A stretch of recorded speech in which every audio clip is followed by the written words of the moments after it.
Hello guys, welcome to our channel. So start करते हैं। सी programming का जो वीडियो बन रहा है उसी पे कंटिन्यू करते हैं। So what is the agenda of this video? So in this video we are going to learn two things, that is how to take input and output in C language, and the other one is what is C operator. Okay, मतलब C में जो operators है वो क्या क्या है और C language में कैसे इनपुट आउटपुट लेते हैं वो आज इस वीडियो में देखेंगे. So what is C? How to take input and output in C language? So input means provide the program with some data to be used in the program, and output means to display data on the screen. मतलब input क्या है? तो input वो है जो programme में कुछ data को हम लोग प्रोवाइड करते हैं तो उसको इनपुट कहते हैं, ठीक है. और डिस्प्ले पे जो रिजल्ट आता है हम लोग के सामने उसको आउटपुट कहते हैं. सपोज आप दो नंबर को ऐड कर रहे हो ए और बी को, तो ए और बी का जो वैल्यू आपने प्रोवाइड किया वो इनपुट हो गया और उसका सम करके ऐड करके जो स्क्रीन पे जो वैल्यू आएगा वो उसका आउटपुट हो गया. Okay, so C programming language provide many to read any given input and to display data on the screen. मतलब क्या है कि अगर सी लैंग्वेज में आपको कोई भी फंक्शन में कोई सी लैंग्वेज में आपको कोई भी डेटा रीड करना है या कोई भी डेटा को डिस्प्ले करना है स्क्रीन पे, तो उसके लिए पहले से बहुत सारा फंक्शन बिल्ड किया हुआ है, ठीक है. उसके लिए आपको कोई फंक्शन लिखने की ज़रूरत नहीं है. बहुत सारे बिल्ट इन फंक्शन हैं जैसे कि स्कैनफ है, प्रिंटफ है, पुटस है, गेटस है, बहुत सारा है. और ये सब जो है वो डॉटेज फाइल में कंटेंट किया हुआ है, ठीक है. All the built in function present in the header file. मतलब आप डॉटेज लिख दोगे ना तो उसी से वो प्रोग्राम समझ जाएगा कि प्रिंटफ और स्कैनफ का क्या मीनिंग है. उसके लिए आपको अलग से कुछ लिखने की ज़रूरत नहीं है प्रोग्राम में. और उसके बाद जो डिफरेंट टाइप के डेटा टाइप होते हैं सबके लिए अपना अलग अलग इंटीजर फॉर्मेट स्पेसिफायर होता है. मतलब फॉर्मेट स्पेसिफायर होता है. जैसे कि इंटीजर के लिए इंटीजर फॉर्मेट स्पेसिफायर %d है. %f जो है वो फ्लोट फॉर्मेट स्पेसिफायर है फ्लोट वैल्यू के लिए. और %c जो है वो कैरेक्टर फॉर्मेट स्पेसिफायर है. और %s जो है वो स्ट्रिंग के लिए यूज़ होता है, ठीक है. तो ये सब प्लीज़ याद रखिए. जब भी आप इंटीजर का कोई डेटा लीजिएगा या कोई डेटा स्क्रीन पे डिस्प्ले करिएगा तो आपको %d का यूज़ करना पड़ेगा. फ्लोट के लिए आपको %f का यूज़ करना पड़ेगा. और जब कोई कैरेक्टर को रीड कर रहे हो तो %c यूज़ करना पड़ेगा, ठीक है. तो ये है सब. अब ये क्या है देख रहे हो, तो सी लैंग्वेज में क्या है, बहुत सारा कांस्टेंट है, ठीक है, जिसका मीनिंग पहले से ही डिफाइन कर दिया गया है. उसका अपना एक मीनिंग होता है. बहुत सारा ऐसा कांस्टेंट है जैसे कि आप लोग यहाँ पे देख रहे हो. जैसे ये जो कांस्टेंट है ये न्यू लाइन है, ठीक है. ये क्या करता है कि अगर आप ये लिख दोगे प्रोग्राम में तो वो न्यू लाइन ले लें. उसका मीनिंग होगा न्यू लाइन. मतलब कि जैसे आपने कुछ इनपुट लिखा उसके बाद न्यू लाइन लिख दिया तो जो जो कुछ भी आएगा स्क्रीन पे वो न्यू लाइन में आएगा. मतलब वो ऑटोमेटिक न्यू लाइन ले लेता है. इसका यही मीनिंग है प्रोग्राम में. उसके बाद ये जो बैकस्लैश है तो we use it to display backslash character. Okay, इसका यूज़ हम लोग बैकस्लैश कैरेक्टर को डिस्प्ले करने के लिए यूज़ करते हैं. उसके बाद नल है एक, ये नल है. इसका यूज़ हम लोग टर्मिनेशन के लिए करते हैं. स्ट्रिंग टर्मिनेशन स्ट्रिंग के लिए, मतलब जब आप स्ट्रिंग पढ़िएगा तब आप लोग समझिएगा कि टर्मिनेशन स्ट्रिंग में कैसे होता है. वो सब अभी तो ज़्यादा समझ नहीं आएगा बट इसका यूज़ उसी के लिए होता है. इस तरह से बहुत सारा है जैसा आप देख रहे हो यहाँ पे. जैसे हॉरिजॉन्टल टैब है उसके लिए यूज होता है, फिर वर्टिकल टैब है उसके लिए यूज होता है. तो ऐसा बहुत सारा है, सबका अपना अपना मीनिंग है. तो ये लिस्ट को आप लोग अच्छे से देख ले, समझ के रख ले और ये सब का यूज़ आप प्रोग्राम में कर सकते हो ताकि प्रोग्राम और अच्छा से हो और सुंदर हो जाए. लाइक अगर आप न्यू लाइन लिखते हो तो वो देखने में बहुत ही अच्छा लगेगा. तो यही बात है कि प्रोग्राम जितना नीट एंड क्लीन रहेगा उतना ही अच्छा रहेगा. तो उसके वो सब के लिए सबका चीज़ यूज किया जाता है. आगे बढ़ते हैं. बहुत ही इजी सा एक एग्जांपल है यहाँ पे. मैं इसे कंपाइलर पे भी रन करके दिखा दूंगी. अगर आप लोग को कोई डाउट हो तो कमेंट में बोल दीजिएगा. वैसे बहुत ही इजी है. मैंने ऐसा बहुत ही एक दो तीन एग्जांपल बताया है अपने पिछले वीडियो में, तो मुझे नहीं लगता कि इसे कंपाइलर पे करने की ज़रूरत है. आप लोग बहुत ईजिली इसको समझ जाओगे. मैं इसके अलावा दूसरा एग्जाम्पल कंपाइलर पे करके दिखा दूंगी. तो फिलहाल इसको समझते हैं. जैसे कि आपको आउटपुट पे ईडो ग्रुप ऑफ एक्सेलेंस चाहिए, ठीक है. तो उसके लिए आपको जो प्रोग्राम लिखना है वो कैसे लिखोगे. ये जो है वो प्री प्रोसेसर डायरेक्टिव है. इंट मेन जो है वो मेन फंक्शन है और मेन फंक्शन के अंदर में जो प्रोग्राम हम लोग लिखते हैं वो बॉडी ऑफ द फंक्शन होता है. तो हमें स्क्रीन पे के डिस्प्ले पे ईडो ग्रुप ऑफ एक्सेलेंस चाहिए प्रिंट हुआ. तो उसके लिए मैं प्रिंटफ का यूज़ करूँगी और उसके बाद जो भी मुझे प्रिंट करना है उसको मैं इसके अंदर लिख दूँगी, ठीक है. इस कॉमा के अंदर मैं उस लिख दूँगी. और उसके बाद ये सेमी कॉलन देना कभी ना भूले बिकॉज ये बहुत इंपॉर्टेंट है. ये सब मैंने बता दिया है वीडियोज़ में, पहले की वीडियो में. और इस तरह से प्रिंटफ का यूज़ होता है. जैसे कोई चीज़ को एकदम सेम चीज़ को प्रिंट करवाना हो, लाइक कोई भी लाइन प्रिंट करवाना हो तो आप प्रिंटफ लिख के उस लाइन को लिख दो, वो प्रिंट हो जाएगा. और ये तो रिटर्न टाइप है. तो ये बहुत ही एक ईजी सा एग्जाम्पल है. आगे बढ़ते हैं. अब get C H R, put C H R और गेट एस पुट एस क्या? तो जैसे मैंने बताया कि बहुत सारा इनबिल्ट फंक्शन है सी में, तो उसमें कुछ फंक्शन ये भी है प्रिंटफ और स्कैनफ के अलावा, वो है गेट सी एच आर और पुट सी एच आर। वैसे अब गेट सी एच आर और पुट सी एच आर का कोई यूज़ नहीं करता है, बिकॉज ये पुराना हो गया है। सब printf, scanf, get S, put S का यूज़ करते हैं। बट सी लैंग्वेज में अगर अच्छा नॉलेज रखना है तो इसके बारे में भी मैं आपको इस वीडियो में बता देती हूँ कि गेट सी एच आर जो है उसका यूज़ मोस्टली कैरेक्टर को रीड करने के लिए होता है, और पुट सी एच आर का यूज़ जो है उसका यूज़ कैरेक्टर को प्रिंट कराने के लिए होता है। ठीक है, मैं अभी कंपाइलर पे इसे करके दिखाऊंगी तो आप समझ जाइएगा। और क्या है, गेटेस पुटेस है। तो गेटेस पुटेस क्या होता है? ये पुटेस का तो डिफरेंस मैंने बता दिया है कि प्रिंटफ और पुटेस में क्या डिफरेंस होता है। पुटेस जो है वो खुद न्यू लाइन ले लेता है, और प्रिंटफ में हम लोग को न्यू लाइन लिखना पड़ता है।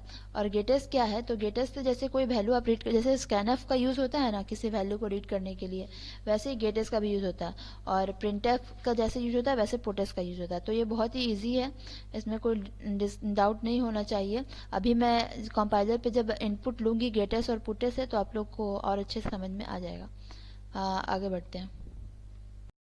सो गाइस, हम लोग कंपाइलर पे आ चुके हैं, अब स्टार्ट करते हैं। तो ये मैंने जो पहला एग्जांपल जो स्क्रीन पे दिख रहा है आप लोग को, ये सी एच आर का यूज़ और मतलब कैरेक्टर को कैसे इनपुट आउटपुट लेते हैं उसके लिए है। वैसे आप प्रिंटफ स्कैनर से भी कैरेक्टर को ले सकते हो, but get C H R और पुट सी एच आर क्या होता है उसका यूज़ थोड़ा हम लोग सीख लेते हैं। इसका यूज़ ज़्यादा होता नहीं है, बस आजकल बहुत कम ही कोई इसका यूज़ करता है, क्योंकि प्रिंटफ स्कैनर में तो आप ऑल काइंड ऑफ वेरिएबल को आप इनपुट आउटपुट ले सकते हो। बट फिर भी एज अ नॉलेज हम लोग सीख लेते हैं कि यहाँ पे गेट सी एच आर और पुट सी एच आर को कैसे करते हैं। तो जैसे कि आप लोग देख रहे हो कि मैंने यहाँ पे लिखा है, तो सबसे पहले मैंने क्या लिखा है कि प्रिंटफ इंटर सम कैरेक्टर, मतलब कि कोई कैरेक्टर को इंटर करो, उसके बाद गेट सी एच आर के थ्रू वो कैरेक्टर जो भी मैं इंटर कर रही हूँ वो रीड हो जाएगा। ठीक है, जैसे सी कैरेक्टर का वेरिएबल का मैंने नाम दे दिया था, और उसके बाद गेट सी एच आर उसको रीड कर लेगा। उसके बाद जो कैरेक्टर जो मैंने डाला, इंटर किया यहाँ पे, वो प्रिंट हो जाएगा। मतलब इंटर्ड कैरेक्टर इज, जैसे कि मैं यहाँ पे यू लिख देती हूँ तो और अच्छे समझ में आएगा। यू इंटर्ड कैरेक्टर इज मतलब you entered this character, okay, मतलब आपने ये कैरेक्टर इंटर्ड किया है। ओके, और न्यू लाइन में आना आएगा, इसीलिए मैंने यहाँ पे न्यू लाइन लिखा है। अब चलिए इसको कंपाइल करते हैं। तो ये अच्छे से कंपाइल हो गया है, अब रन करते हैं। तो मुझे यहाँ पे बोल रहा है कि कोई कैरेक्टर को इंटर करो। तो लाइक कैरेक्टर तो कुछ भी हो सकता है, मैं कोई नंबर भी इंटर कर सकती हूँ। तो यहाँ पे आया कि you inter this character, okay, मतलब जो कैरेक्टर मैंने डाला उसको इसने गेट सी एच आर के थ्रू रीड कर लिया। ठीक है, अब मैं यहाँ पे लाइक कुछ और डाल के देखती हूँ क्या ये दूसरे वर्ड के लिए वर्क करेगा। तो बिल्कुल करेगा। मुझे इंटर कैरेक्टर करने के लिए कहा गया, मैंने इंटर किया और वो स्क्रीन पे बिल्कुल प्रिंट हो चुका है। तो आई होप आपको यहाँ से समझ में आ गया होगा कि गेट सी एच आर और पुट सी एच आर के थ्रू कैसे इनपुट लिया जाता है और प्रिंट होता है। तो देखो यहाँ पे प्रिंट कैसे हुआ, इसके थ्रू हुआ है प्रिंट। ठीक है, don't forget, put C H R के थ्रू प्रिंट हुआ है, इसके थ्रू, और इसके थ्रू इसने रीड किया है। ठीक है, और ये जो प्रिंटफ स्कैनफ है ये बस जो मैंने कुछ कुछ लाइन लिखा है और न्यू लाइन दिया उसके लिए यूज़ हुआ है। बाकी read get C H R से हुआ और प्रिंट भी पुट सी एच आर से हुआ। ठीक है, अब एक दूसरा एग्जाम्पल है वो भी समझते हैं। तो ये एक दूसरा एग्जाम्पल है, इसमें मैंने जो अभी कुछ देर पहले जो बताया कि एक छोटा सा प्रोग्राम देके कि इंटर योर एज में 10 आउटपुट आया था, और फिर उसका एज जो डाल रहा था वो आ रहा था। ठीक है, तो यहाँ पे मैं आप लोग को दिखाती हूँ कि ये प्रोग्राम कैसे है। तो देखिए, इसमें सबसे पहले बोल रहा है एज करने बोल रहा है। उसके बाद जो भी आप एज इंटर करोगे, जो भी आप वेरिएबल डेटा डालोगे, स्कैनफ उसको रीड कर लेगा। उसके बाद रीड करने के बाद प्रिंटफ के थ्रू वो प्रिंट हो जाएगा। ठीक है, ये किसके लिए है? ये हमारा इंटीजर के लिए। ठीक है, और सेम नीचे फ्लोट के लिए किया गया है। फ्लोट के लिए क्या किया गया है? इंटर योर सैलरी, आपको एक फ्लोट नंबर कुछ भी इंटर करना है, और फिर वो फ्लोट उसको रीड कर लेगा, और रीड करके फिर उसको प्रिंट कर देगा। ठीक है, तो पहले इसको कंपाइल करके देखते हैं। तो ये 0 एरर और 0 वार्निंग है, मतलब प्रोग्राम सही है। अब मुझे यहाँ पे इंटर एज डालने बोल रहा है, मैंने डाला। तो वो प्रिंट हो गया। ओके, अब यहाँ पे कुछ सैलरी डालने बोल रहा है, मतलब कुछ फ्लोट वैल्यू, क्योंकि सैलरी मैंने फ्लोट में लिया तो मैंने फ्लोट वैल्यू डाला और यहाँ पे देखिए मेरा फ्लोट वैल्यू जो था वो भी प्रिंट हो गया। तो जैसा कि आप लोग देखें कि हमारा स्क्रीन पे जो डिस्प्ले आया वो बिल्कुल सही आया। तो अब इसको थोड़ा और अच्छे समझ लेते हैं। जैसे यहाँ पे हुआ कैसे, हमने इनपुट लिया तो वो लिया कैसे, मतलब इनपुट मैंने जो डाला, जैसे कि मैंने इंट एज एक वेरिएबल लिया, तो जो मैंने इनपुट डाला उसको स्कैनफ के थ्रू कंपाइलर ने रीड किया और फिर प्रिंटफ के थ्रू स्क्रीन पे डिस्प्ले कर दिया। ठीक है, तो ये इंटीजर के लिए हुआ और सेम यही चीज़ हुआ फ्लोट के लिए। मैंने एक फ्लोट वैल्यू डाला, स्कैनफ ने उसे रीड किया और फिर प्रिंटफ के द्वारा वो प्रिंट हो गया। ठीक है, और एक बात यहाँ पे मैं न्यू लाइन डाल देती हूँ ताकि वो अच्छे से हो। और एक बात, ये %d जो है वो इंटीजर के लिए यूज़ होता है, मैंने बताया था ना इंटीजर फॉर्मेट स्पेसिफायर, और यहाँ पे मैंने बताया था फ्लोट फॉर्मेट स्पेसिफायर। तो ये फ्लोट वैल्यू के लिए आपको %f लिखना होगा जब भी आप कुछ इनपुट लो या आउटपुट दो, और इंटीजर के लिए आपको %d यूज़ करना होगा। बस यही है, ठीक है, और कुछ नहीं है इसमें। आप, ये बहुत ही आसान है, आप इसे समझने की कोशिश करेंगे तो आपको अच्छे से समझ में आ जाएगा। तो अगर फिर भी कुछ डाउट रह गया तो प्लीज़ आप कमेंट बॉक्स में कमेंट करके हमें बता दें। कोई दिक्कत, कहीं भी कुछ समझने में प्रॉब्लम हो तो कमेंट में पूछिए, हम एक्सप्लेन कर देंगे। होप यहाँ तक आपको समझ में आया हो। एक बार फिर से मैं रन करके दिखा देती हूँ। जैसे कुछ एज डालने बोला, एज डाला, एंटर योर सैलरी। अच्छा, मैंने यहाँ न्यू लाइन दे दिया था ना, न्यू लाइन क्यों नहीं आया, ये देखो क्यों नहीं आया न्यू लाइन। सब जगह अगर न्यू लाइन दे दूंगी और फिर इसके बाद कंपाइल करूंगी, देखो एंटर योर एज, मैंने एज डाला। अब क्या बोला, एंटर योर सैलरी, मैंने सैलरी डाला, पॉइंट में कुछ, पॉइंट में वैल्यूज़ का आ गया। ठीक है, तो इस तरह से आई होप आप लोग को समझ में आ गया होगा अच्छे से। चलिए आगे बढ़ते हैं। सो गाइस, हमारा इनपुट आउटपुट सेक्शन कंप्लीट हो गया। अब आगे बढ़ते हैं ऑपरेटर के लिए। जैसे कि मैंने बोला था कि इस वीडियो में ऑपरेटर के बारे में भी थोड़ा बताऊंगी, पर ज़्यादा तो मैं नहीं बताऊंगी बिकॉज वीडियो बहुत लंबा हो जाएगा। हल्का आप लोग जान लीजिए टाइप क्या होता है, ऑपरेटर का टाइप क्या होता है। जैसे कि पहला जो ये ऑपरेटर है इसका टाइप यूनरी ऑपरेटर होता है। नेक्स्ट ये जो है वो अर्थमेटिक ऑपरेटर होता है। फिर ये रिलेशनल ऑपरेटर है, ये लॉजिकल है, ये बिट वाइज ऑपरेटर है, और ये असाइनमेंट ऑपरेटर है, और ये टर्सनरी और कंडीशनल ऑपरेटर है। प्लीज़ इस लिस्ट को अच्छे से देख लीजिए और इसको अपने पास रख लीजिए अगर रखना है तो, बिकॉज इसका काम आएगा आप लोग को आगे भी।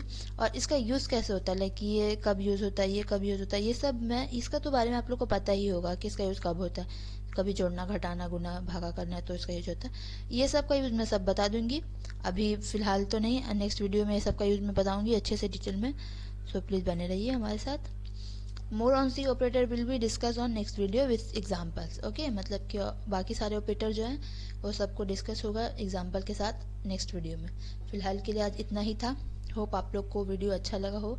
अगर वीडियो अच्छा लगा हो तो प्लीज़ लाइक कर दीजिए, अगर कोई डाउट हो तो कमेंट करिए।